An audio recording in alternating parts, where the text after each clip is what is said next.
원래 아버지 주일인데요. 저희 교회는 아버지 주일은 그냥 예배를 드리고 행사는 사실 야외 예배로 대체합니다. 그래서 지난 주일 야외 예배 드리기 때문에 오늘 아버지 주일은 지난 주일 드린 야외 예배로 퉁치도록 하겠습니다.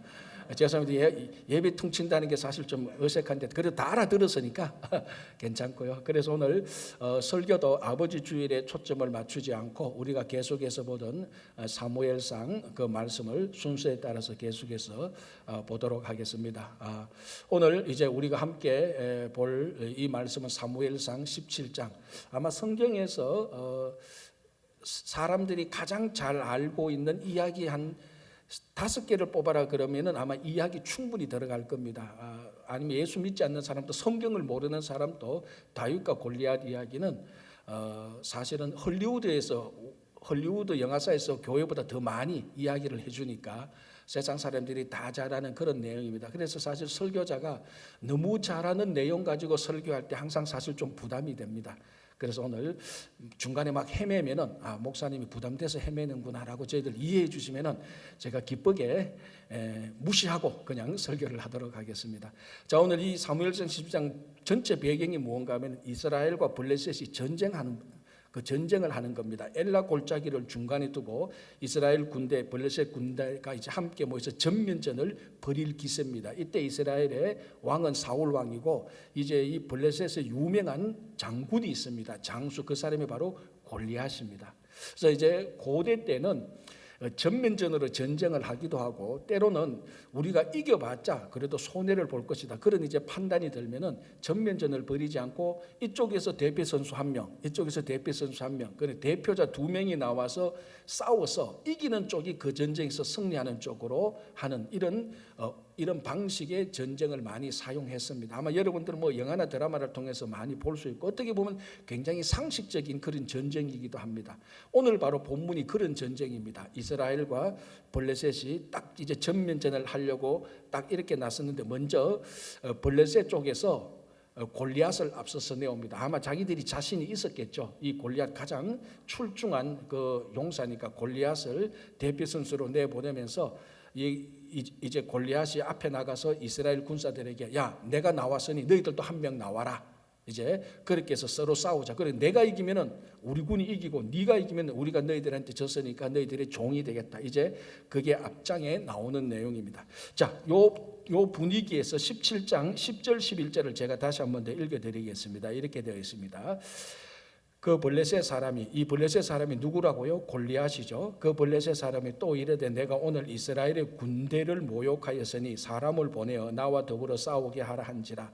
사울과 온 이스라엘이 블레셋 사람의 이 말을 듣고 놀라 크게 두려워하니라.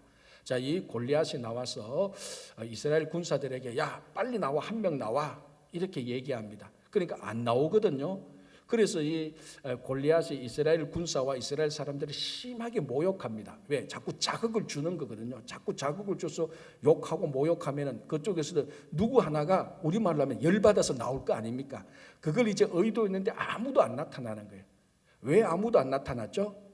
오늘 본문 11절을 보면은 이 말을 듣고 놀라 크게 두려워하니라. 그러니까 사람들이 저 반대편에서 골리앗 나와서 거 보니까 기가 차거든요.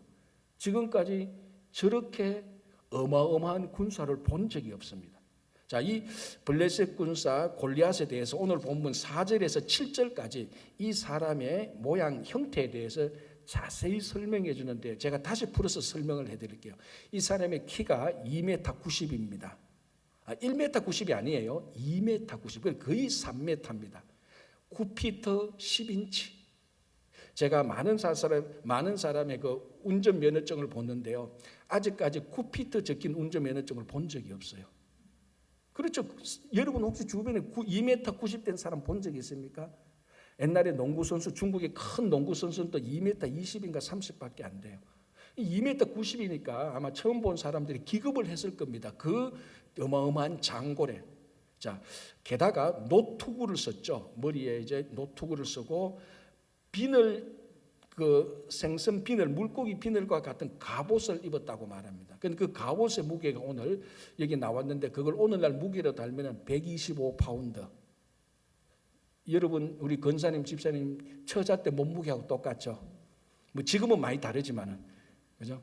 125파운드, 그러니까 갑옷 무게가 125파운드예요. 그러니까 아마 우리 중고등부 학생들이 그거 입으면 무거워서 폭 자리에 앉을 겁니다. 그런 것을 입고 다리에는 노스로 된 각반을 찼습니다. 완전 무장한 겁니다. 상대방이 칼이나 창으로 찌를 틈이 없어요. 다 무장되어 있기 때문에. 게다가 이 들고 다니는 그러니까 골리앗의 전용 무기가 창이 있는데, 창날의 무게만 다뤄도 약 16파운드 정도 됩니다. 16파운드를 그냥 우리는 보통 사는 거, 그 남정네가 두 손으로 들어도 무거운 겁니다. 그게 골리앗 창에 그 날의 무게만 그렇다는 겁니다. 그러니까 그 창 자루는 또 무게가 얼마나 있을 겁니까? 그러니까 아마 최소한 봐도 골리앗의 창 무게에 한 20파운드는 좋게 됐을 겁니다. 최소한 20파운드 좋게 됐을 겁니다. 자, 그리고 이 무기가 철로 됐다고 말합니다.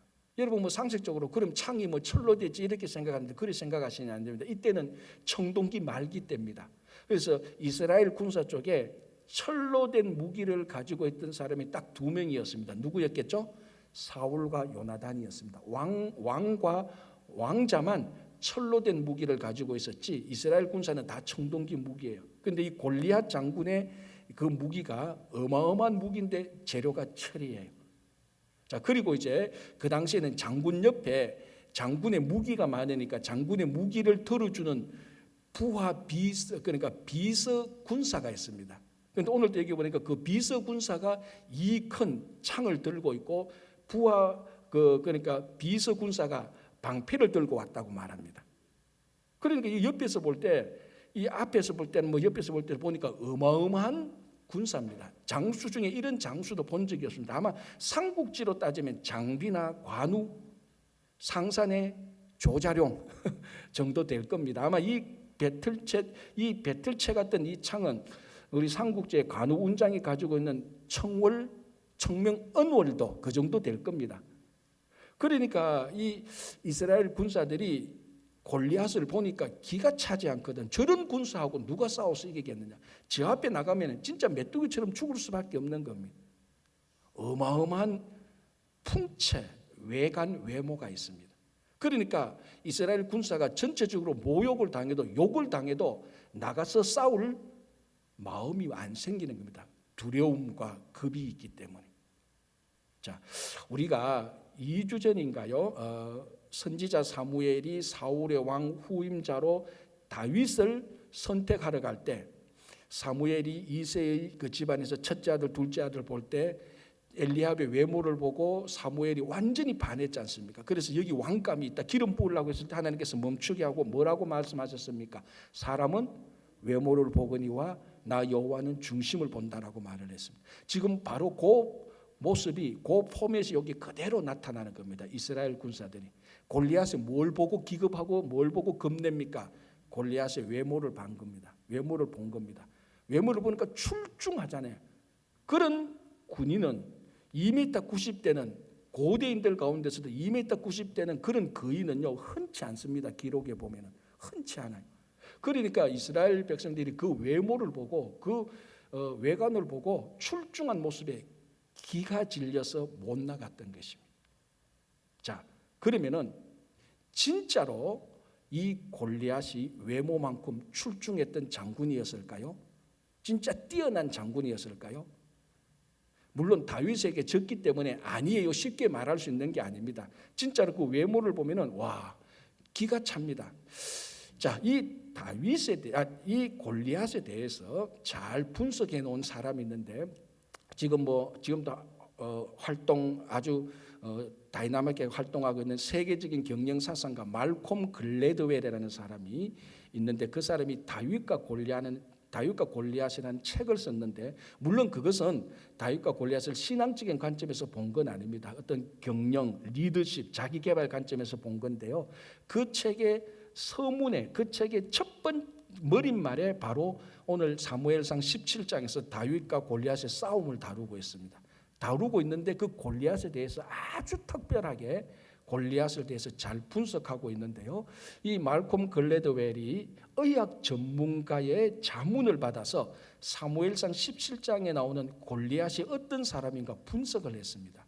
그래서 자세하게 말할 건 아니지만 그 사람 그래서 분석해 본 결과가 어떻게 나오는가 하면은 뇌하수체 악성 종양에 의한 말단 비대증 환자가 거의 틀림이 없을 것이라는 결론을 내렸습니다.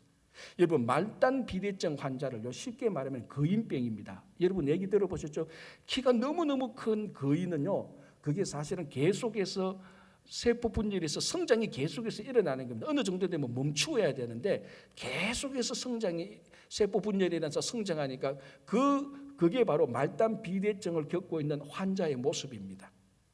자, 이런 사람들은 그래서 오늘 그 말콤 글래드웰이 의학 전문가의 그 좌문을 빌어서 이 사무엘상 17장을 자세히 분석하면서 골리앗은 말단 비대증에 걸린 즉 거인병에 대한 환자와 같다. 그래서 이 본문에서 그 증거를 찾아냅니다. 첫 번째는 키가 엄청나게 컸던 거고요. 2m 90 거의 3m고 두 번째는 이 사무엘상 17장 여러분 한 번 더 읽어보면은 골리앗의 행동이 굉장히 둔합니다. 물론 다윗은 굉장히 민첩하지만 그럼에도 불구하고 물론 육중한 체구가 있고 그 무거운 갑옷을 입었기 때문에 그렇기도 하지만 근본적으로 말단 비대증에 걸린 환자처럼 행동이 천천히 이렇게 움직이는 이런 뉘앙스를 느낄 수 있고요. 가장 결정적인 중요한 것은 말단 비대증에 걸리면 반드시 합병적으로 생기는 게 뭐냐면은 시력이 굉장히 나빠진다는 겁니다. 그런데 사무엘상 17장을 보면은 골리앗이 시력이 나쁘다는 것을 알 수가 없습니다. 그런데 의학 전문가들이 자세히 분석해 보니까 이 골리앗의 시력이 굉장히 나쁘다는 것을 알아냈습니다. 자, 첫 번째 볼까요? 이 사무엘상 17장을 보면은 골리앗이 다윗에게 싸우는데 자꾸 내게로 오라고 말합니다. 왜? 시력이 나쁘니까 멀리 떨어져 있으면 싸우기 불편하니까 자꾸 오라 그러고 이 골리앗도 자꾸 한 걸음 한 걸음씩 계속해서 다윗 쪽으로 나갑니다. 왜? 가장 가까이서 싸우려고. 그래야 잘 보이거든요. 왜? 자기들 시력이 나쁘니까. 자, 그리고 이 오늘 17장을 보면은 골리앗의 방패와 창을 든 그 비서 군사가 있다고 말했습니다. 그런데 이 비서 군사가 옆에서 같이 오는 것이 아니고 비서 군사가 골리앗 앞에 서서 골리앗을 안내하는 그런 모습이 나타납니다. 자, 7절을 한번 보시기 바랍니다. 7절. 그 창 자루는 배틀재 같고 창날은 1600세겔이며 방패 든 자가 앞서 행하더라 돼 있죠. 자, 41절 보시기 바랍니다. 블레셋 사람이 방패 든 사람을 앞세우고, 물론 방패를 들었기 때문에 앞설 수 있지만 방패 든 자가 옆으로 설 수도 있고 뒤에서도 막아 설 수 있습니다. 그런데 골리앗은 항상 방패 든 사람을 자기 앞에 세워서 방패 든 사람 앞에 나가도록 합니다. 왜일까요? 시력에 자신이 없거든요. 그런 흔적들이 나오고 결정적으로는 이 말단 비대증에 걸린 사람의 시력이 약한 것은 복시증이라는 그런 시력이 나쁜 현상으로 나타나는데, 복시증이 뭔가 하면 하나가 두 개로 보이는 겁니다. 물체가 하나인데 시력이 나빠서 두 개로 보이는데요. 골리앗이 그 병에 걸렸다는 겁니다. 자, 40절 볼게요. 40절 이렇게 되어 있습니다. 손에 막대기를 가지고 시내에서 매끄러운 돌다섯을 골라서, 이건 누구죠? 다윗이죠. 다윗이 골리앗하고 싸우러 나갈 때 손에 막대기 하나를 들었어요. 막대기 하나를 들고 골리앗 앞에 나갔는데 골리앗이 자기 앞에 오는 다윗을 보고 이렇게 말합니다. 43절. 블레셋 사람이 다윗에게 이르되 너가 나를 개로 여기고 막대기를 가지고 내게 나왔느냐라고 말합니다. 그런데 막대기라는 말이 또 나오는데요. 이거 히브리어 원전을 보면 43절에 막대기를 가지고 나왔느냐 아니고 막대기들을 가지고 나왔느냐가 원래 원전입니다. 그러니까 무슨 말인가 하면 다윗은 막대기 하나를 가지고 나갔는데 블레셋이 볼 때는 막대기들 2개 이상으로 보이는 겁니다. 왜? 시력이 복시증에 걸려가지고 잘 안 보이는 거예요. 왜? 말단 비대증 때문에. 말단 비대증의 가장 전형적인 합병증 부작용이 복시증입니다. 하나가 2개로 보이는 겁니다. 그래서 이 골리앗은 말단 비대증에 걸린 거인병에 걸린 환자로 보는 것이 더 적합하다라고 의학 전문가들이 결론을 내렸습니다. 자, 우리는 잘 모르겠는데 얘기를 듣고 보니까 충분히 그럴 수가 있습니다. 자, 뭘 알 수 있는가 하면은 이스라엘 사람들과 사울은 골리앗의 외모를 보고 저 출중한 장수를 누가 이기겠느냐, 전부 다 기겁하고 도망왔습니다. 그러면 이 골리앗이 진짜로 그 외관처럼 외모처럼 그만큼 출중한 장수입니까?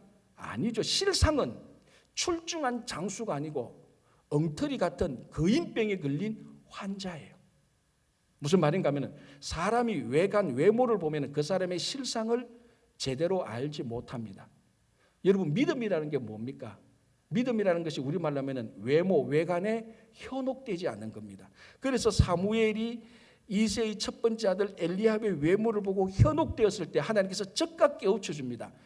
사람은 외모를 보이지만 나 여호와는 중심을 본다. 우리말로 좀 풀어서 해석하면 믿음은 외모를 보는 게 아니다, 그 사람의 실상을 보는 거라고 깨우쳐 준 겁니다.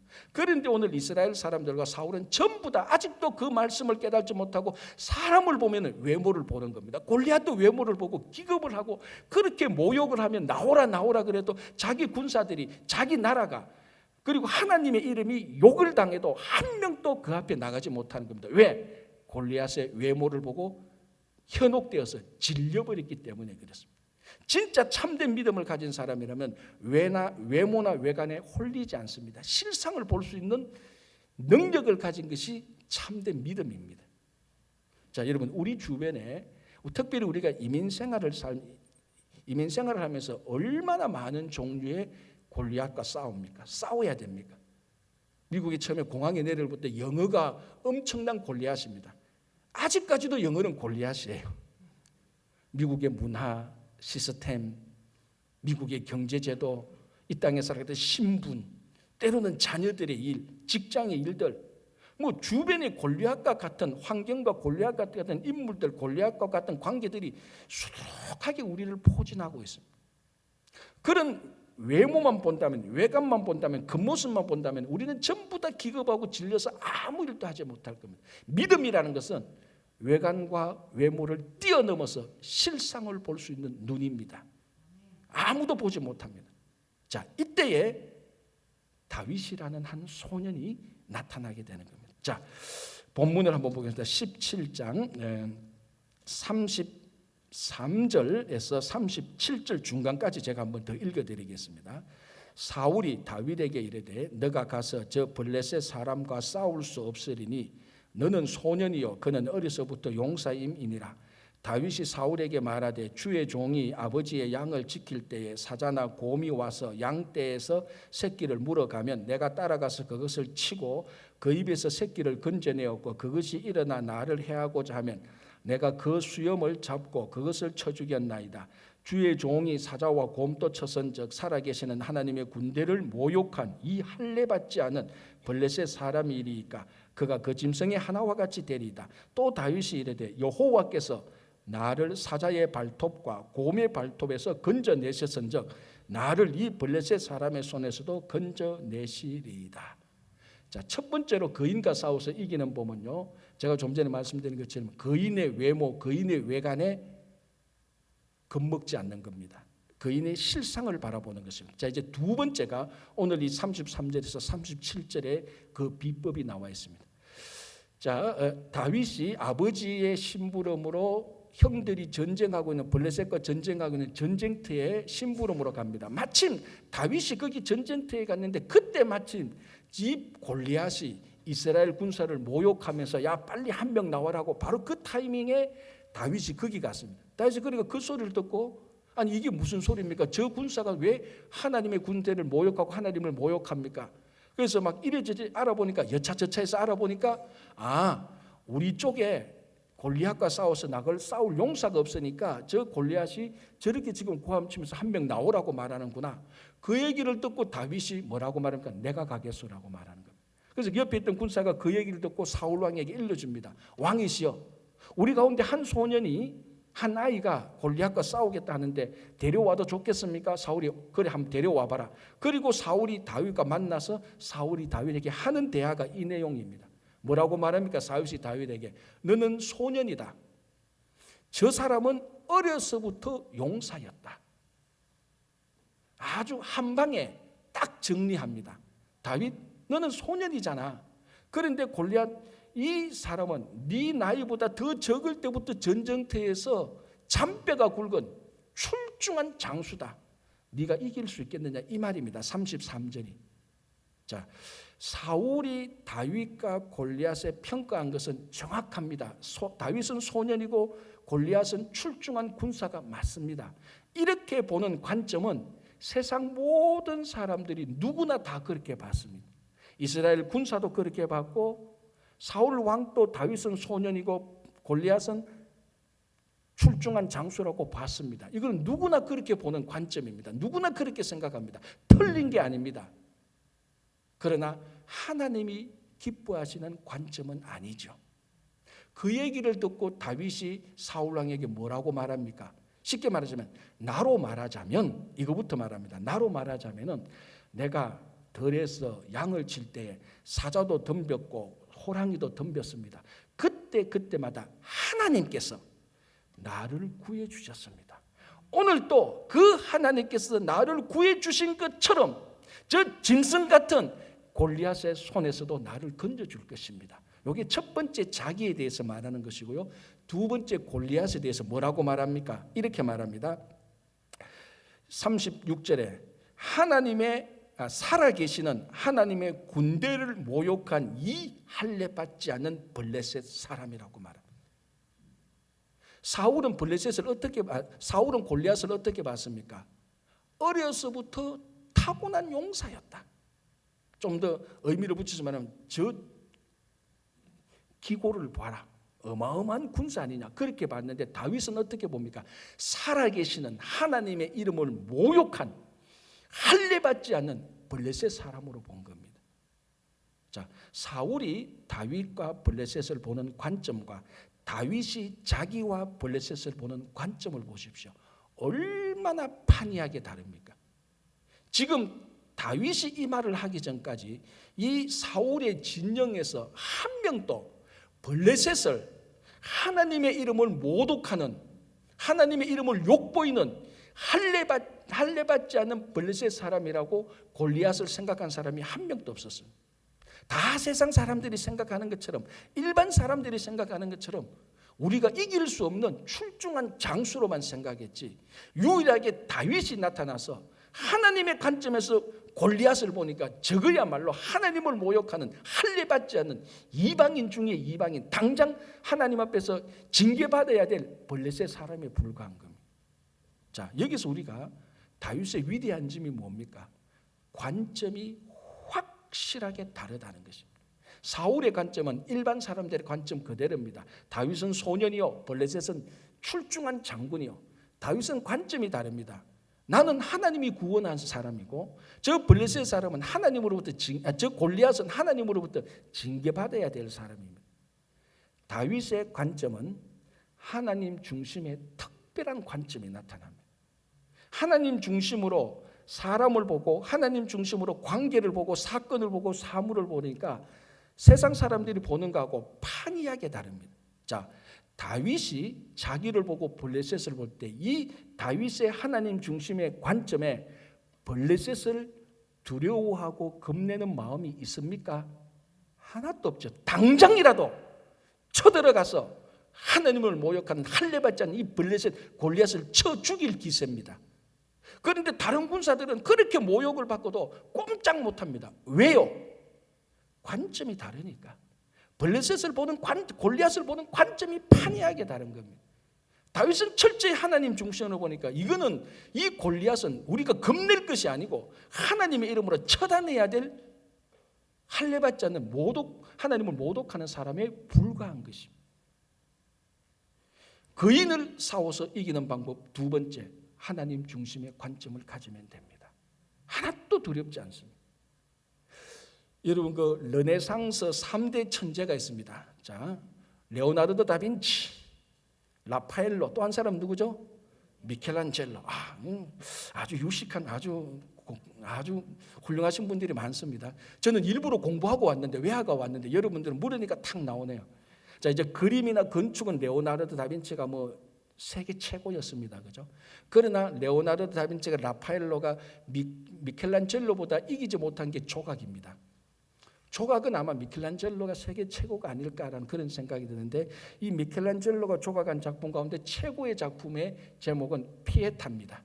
그죠? 그 피에타를 미켈란젤로가 24살에 조각을 했습니다.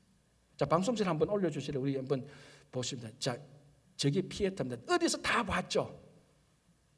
저게 아마 제가 볼 때는 최고의 조각이 아닐까. 저걸 미켈란젤로가 24살 때 조각을 했습니다. 자, 저게 뭡니까? 성모 마리아가 십자가에 달렸다가 십자가에서 내려진 예수 그리스도 자기 아들을 안고 비통해하는 모습입니다. 저거보다 더 잘 조각된 모습은 없는데, 여러분 혹시나 요거 맞춰서 그 댁에 가셔서 인터넷으로 구글 선생한테 한번 물어보십시오. 피에타 딱 치면요, 조각이 세밀하게 한번 보십시오. 얼마 24살짜리가 저것을 조각할 수 있는 건 사람의 손씨가 아닙니다. 자, 저렇게 조각을 해놓으니까 이제 시기하고 질투하는 사람들이 나오죠. 이제 흠을 찾으려니까 작품에서는 흠을 찾을 수가 없습니다. 완벽한 작품이니까. 그래서 어디서 흠을 찾는가 하면은 마리아가 너무 젊다. 정말 맞아요. 너무 젊어요. 자, 예수님께서 십자가에 달려 돌아가실 때는 예수님 나이가 30대 초반인데 보통 우리가 33세라고 보잖아요. 그러면 마리아는 최소한 40대 중반이나 후반은 돼야 됩니다. 그런데 여러분, 자, 마리아의 얼굴을 보십시오. 30대 초반 똑같습니다. 예수님을 낳을 때나 지금 얼굴이나 사실 마리아의 얼굴을 그 젊음은 똑같이 보이는 거예요. 마리아가 너무 젊다. 두 번째는 이렇게 첫눈에 딱 보는 순간에 주인공은 마리아가 더 주인공 같지 않냐? 자, 저 조각의 분량을 한번 보십시오 바랍니다. 무릎에 있는 예수님의 조각 분량이 많습니까? 마리아의 조각 분량이 많습니까? 마리아의 조각 분량이 더 많아요. 위하고 밑에 치마 부분하고 크게 전부 다 마리아예요. 그러니까 저 조각품을 볼 때 주인공의 조각 분량보다, 예수님의 조각 분량보다 마리아의 조각 분량이 더 많은 거예요. 마리아가 더 큰 거예요. 그러니까 왜 마리아가 더 크냐? 그리고 저 조각품의 주인공은 예수가 아니고 마리아다. 이제 이렇게 비난을 하는 겁니다. 충분히 그래요. 그 이야기를 들었던 이 미켈란젤로가 이렇게 대답했습니다. 이 조각은 하나님께 바쳐진 작품이다. 인간의 시점으로 평가하지 말라 그랬습니다. 자, 그런데 이렇게 앞에서 보면은 저 조각은 사람들이 비난했던 그 모습하고 비슷합니다. 저기서 어디서 왜 하나님께 바쳐진 조각일까 좀 의구심이 생기는데요. 여러분, 하나님이 보는 관점에서 그러면 저 조각을 봐야 됩니다. 우리가 물리적인 이 장소에서 하나님이 보는 관점, 하나님의 위치는 위쪽입니다. 그죠? 그러면 저 글을 위쪽에서 봐야 되는 게 이렇게 되는 겁니다. 판이하게 다르죠. 위쪽에서 보면 누구만 보입니까? 십자가에서 달려서 내려서 예수만 확연하게 보이죠. 마리아는 얼굴도 안 보여. 그러니까 하나님의 관점에서 보니까 하나님 아버지의 아들 독생자가 십자가에서 내려와서 십자가에 달려서 내려와서 얼마나 비참하게 지금 고통 속에 있는가를 보여주는 겁니다. 저걸 앞에서 보면은 하나도 안 보여. 사람의 앞에서 본다는 것은 사람의 관점에서 보는 겁니다. 사람의 관점에서 보면 마리아가 더 크게 보이고 마리아가 주인공 같아 보이는데, 미켈란젤로가 의도했던 것은 사람이 아니고 하나님의 관점에서 보는 것을 위에서 보도록, 그렇다고 위에서 보면서 작업을 한 게 아니고 앞에서 보면서 작업을 했는데 저런 작업이 나온 겁니다. 그러니까 천재죠. 무슨 말인가 하면 똑같은 조각을 앞에서 볼 때하고 사람이 관점에서 볼 때하고 위에서 하나님의 관점에서 볼 때 저렇게 판이하게 차이가 나는 거예요. 똑같은 골리앗을 보는데 사람들은 전부 다 두렵고 무서워할 존재로 보는 반면에 다윗은 하나님의 관점에서 볼 때 전혀 두렵지 않습니다. 지금 당장 달려가서 쳐 부수어야 될 존재로 본 것입니다. 사람들이 볼 때는 다윗, 저 어린 소년이라고 말했지만 다윗이 하나님의 관점으로 자기를 볼 때는 나를 사자와 곰의 발톱에서 하나님께서 나를 건져주셨다고 말합니다. 거인과 싸워서 이기는 두 번째 방법, 다시 말씀드립니다. 하나님의 관점에서 보면 됩니다. 여러분, 우리 주변에 얼마나 많은 골리앗과 같은 것들이 있습니까? 다시 말씀드리죠. 어떤 사건들, 내가 이길 수 없는, 도저히 이길 수 없는 사건들, 어떤 사람들, 어떤 형편들, 이 모든 것을 하나님의 관점에서 볼 때 완전히 새롭게 보일 것입니다. 완전히 다르게 볼 것입니다. 하나님의 관점에서 우리가 본다면 하나님은 반드시 우리를 구원하기 위한 하나님의 뜻과 섭리를 발견할 수 있을 것입니다. 자, 이제 마지막으로 한번 보겠습니다. 거인이 어떻게 쓰러지는가 한번 보겠습니다. 47절에서 49절 보겠습니다. 또 여호와의 구원하심이 칼과 창에 있지 아니함을 이 무리에게 알게 하리라. 전쟁은 여호와께 속한 것인즉 그가 너희를 우리 손에 넘기시리라. 블레셋 사람이 일어나 다윗에게로 마주 가까이 올 때에 다윗이 블레셋 사람을 향하여 빨리 달리며 손을 주머니에 넣어 돌을 가지고 물매로 던져 블레셋 사람의 이마를 치며 돌이 그의 이마에 박히니 땅에 엎드러지니라. 옛날에 이 말씀 가지고 부흥회 할 때 권사님은 아멘 했고 주일학교 아들은 박수를 치고 막 그랬습니다. 오늘은 아멘도 아무 나오나고 아무도 박수도 안 치고 아니 뭐 그냥 좀 분위기 띄워보려고 제가 그런데 사실 박수 쳐도 되는 거예요. 생각해 보십시오. 3m 되는 거인을 소년이 한 방에 보내자니 두 번 싸우지도 않아요. 어떻게 거인이 그렇게 쓰러지면 어떻게 합니까? 돌로 던져서 맞춥니다. 자, 고대의 군사는 세 군사로 나눴습니다. 첫 번째는 보병, 두 번째는 기병, 세 번째는 발사병. 발사병을 다른 말로 투석병. 보병은 뭡니까? 그냥 육군이죠. 기병은 뭡니까? 말 타는 군사입니다. 발사병은 중세로 따지면 대포소는, 고대 때면은 돌 던지는 병사입니다. 그래서 보병, 기병, 투석병이 서로 엇갈리면서 전략을 잘 세우면 이기는 것입니다. 보병을 이기는 군대는 그 투석병입니다. 투석병은 기병은 못 이겨요. 왜? 기병은 말을 타고 하도 빨리 움직이기 때문에 돌로 던져서 맞추기가 굉장히 어려워요. 근데 보병은 그렇게 말탄 기병처럼 빠르지 않으니까 이 투석병이 쉽게 맞춰서 이깁니다. 그래서 이 보병하고 투석병하고 싸우면 항상 투석병이 이겨요. 자, 오늘 골리앗은 전형적인 보병, 그렇죠. 왜? 노투구를 차고 갑옷을 입고 각반을 차고 방패와 창이 있습니다. 그래서 이 전형적인 보병인 골리앗이 다윗과 같이 백병전을 하자, 군대용 백병전을 마주 싸우자고 말합니다. 나도 보병이고 너도 보병으로 와라, 싸우자라고 말합니다. 그런데 다윗은 never, 난 보병이 아니야, 난 투석병이야. 그래서 보병이 아닌, 보병 형태로 아닌 자기가 목자일 때 자기가 사자와 곰을 물리쳤던 그 방식, 여러분 한번 생각해 보십시오. 다윗이 목자였을 때, 목동이었을 때 사자와 곰을 레슬링해서 이겼겠어요? 실험을 해서 이겼겠어요? 천만의 말씀. 멀리져서 돌을 던져서 쫓아내거나 돌로 이마에 맞춰서 죽이거나 쓰러뜨리거나 했을 겁니다. 다윗이 목자였을 때 사자와 곰의 발톱에서 살아남은 하나님의 구원의 방법은 다윗이 돌을 던지는 투석병으로서 역할을 했기 때문에 가능했던 겁니다. 그래서 다윗은 전형적인 투석병이에요. 그러니까 이렇게 이런 군사적인 전략만 봐도 다윗은 골리앗을 이기도록 되어 있습니다. 하나님께서 미리 준비시킨 겁니다. 그래서 다윗은 하나님이 준비시킨 방법으로, 하나님의 방법으로, 하나님의 무기로 골리앗을 쓰러뜨린 것입니다. 그런데 오늘 요 앞에 본문을 보면요, 38절 39절을 보면요, 사울이 다윗을 어떻게 무장시킵니까? 다윗이 전쟁하러 나간다니까 사울이 어떻게 합니까? 자기가 입던 노투구, 갑옷, 각반, 창칼 다 다윗에게 입혀봅니다. 이게 얼마나 어리석은 일입니까? 다윗은 투석병이고 보병인 골리앗을 이기려면 똑같은 보병이 나가서는 절대로 이기지 못합니다. 사울은 자기 방법대로, 자기 생각대로 좋은 보병의 폼을 맞추어서 골리앗하고 싸워서 보내려고 했는데 이것만큼 세상적인 방법, 이것만큼 인간적인 방법이 없습니다. 그래서 다윗에게 갑옷을 입혀보고 창 지어보고 노트북 해보니까 다윗이 한번 움직여보니까 익숙치 않은 겁니다. 왜? 하나님의 방법이 아니잖아요. 다윗이 목자일 때 그렇게 하나님으로 훈련받은 다윗이 아닙니다. 그런데 이 어리석은 사울은, 골리앗의 외모만 보는 이 어리석은 사울은 다윗을, 하나님의 방법으로 훈련된 다윗을 자기 방법으로 싸움을 시키려고 갑옷을 입히고 창을 쥐어주었던 것입니다. 전쟁은 여호와께 속한 것이기 때문에 전쟁은 하나님의 방법과 하나님의 무기로 싸워서 이기는 것입니다.